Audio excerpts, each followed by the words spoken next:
In 1946, J. Lewis Cooper Sr. left his family grocery store in downtown Pontiac to start the J. Lewis Cooper Company.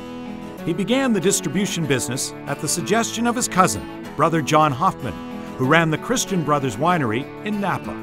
It was a modest beginning with Cooper Sr., using public warehousing and selling wine 3 days a week and delivering it himself the other 2.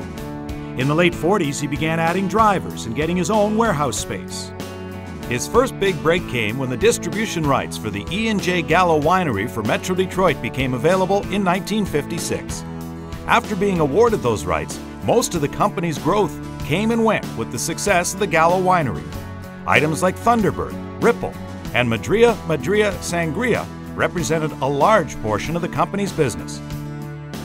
About this time, J. Lewis Cooper Jr. joined his father's company and began a long career in the wine business, spending most of his time focused on the operational challenges this rapid growth created. Meanwhile, he was also working to secure the continuation of the family business, not only to his second generation, but beyond as well. In the early 70s, Boone's Farm catapulted Cooper's volume. This growth required the hiring of many new salespeople, one of whom was a Michigan Stater named Sid Ross. Sid worked at Cooper in the 1970s, holding numerous positions.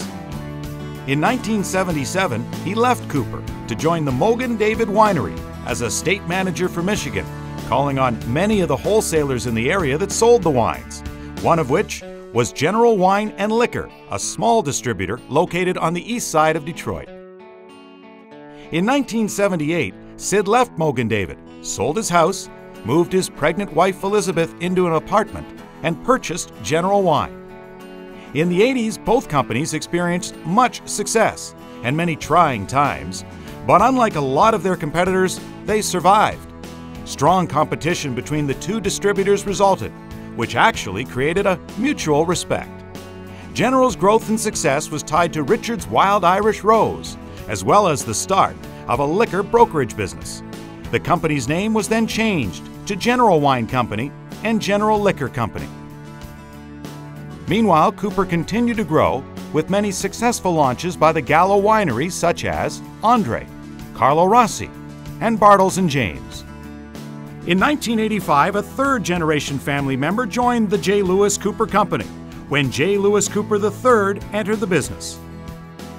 In 1987, Cooper began a trend that both companies would end up following with its acquisition of H.J. Van Hollenbeck. Throughout the 90s, fierce competition between the two companies helped them both rise to the largest wine and spirit companies in the state.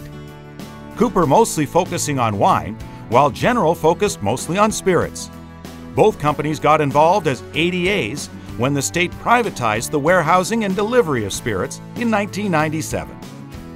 Around the country, consolidation was happening at a rapid pace, and Michigan was no exception, with Cooper acquiring Viviano, Bellino, Gordon's, Tom Ryan, and Oak, while General acquired Decanter and Demarest. When 2006 rolled around, many family wholesalers around the country were gone. The consolidation had created a few huge regional and national wholesalers, and not many companies were left the size of Cooper or General. In November 2006, Sid and Lewis Cooper III met, and the discussion about joining forces began. Great Lakes Wine and Spirits became official when the merger was completed in February of 2008, and the companies celebrated the union in September of that year. The newly formed company did not stop there, however, as Great Lakes then acquired Lansing's Classic Wine Distributors in February of 2009, continuing its growth and progress. 2 years later, in June of 2011, the entire office staff joined together into the newly revamped Highland Park offices. Then in February 2012, Great Lakes Wine and Spirits acquired Bayside Beverage in Petoskey, Michigan, expanding the company's presence in the northern Lower Peninsula and Upper Peninsula, and renewing its presence in Michigan's beer business. Miller Coors, Boston Beer Company, and Michigan Craft Beers. Other acquisitions would follow shortly thereafter. In July 2012, Nate Wines Incorporated. In October of that same year, Ward Beverage Company. In December of 2012, Tassin Distributing. And in May of 2014, Thompson Beverage Company from Milan, Michigan. A sign of the success of the partnership is illustrated by the many awards and accolades Great Lakes Wine and Spirits has received from suppliers since the merger.